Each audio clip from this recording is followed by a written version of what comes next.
tuna mwito gani wa kueleza Waislamu waishi maisha gani baada ya Ramadhani?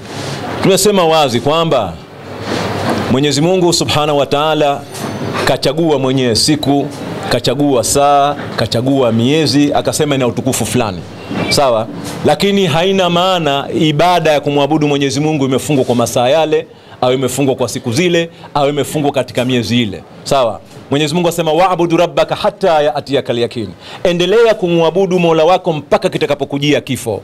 Kwa hivyo ujio wa Ramadhani, uchaji wa Ramadhani haupaswi kumalizika baada ya kumalizika Ramadhani, bali miezi mingine yote 11 Muislamu anamwabudu Mwenyezi Mungu, kwa sababu Mungu aliyetoa agizo la Ramadhani ndiye aliyetoa agizo katika maisha yote tuishi kwa mujibu wa matakwa yake. Kwa hivyo mwito wetu kwa Waislamu ni kwamba Ramadhani iwe ni kichochezi cha kuwapa nguvu baada ya kumalizika Ramadhani, hiyo miezi 11 waendelee kumwabudu Mwenyezi Mungu Subhanahu wa Ta'ala, bali wafanye kazi ya kulingania Uislamu ili Uislamu umsimamie mwanadamu katika vipengele vyote vya maisha.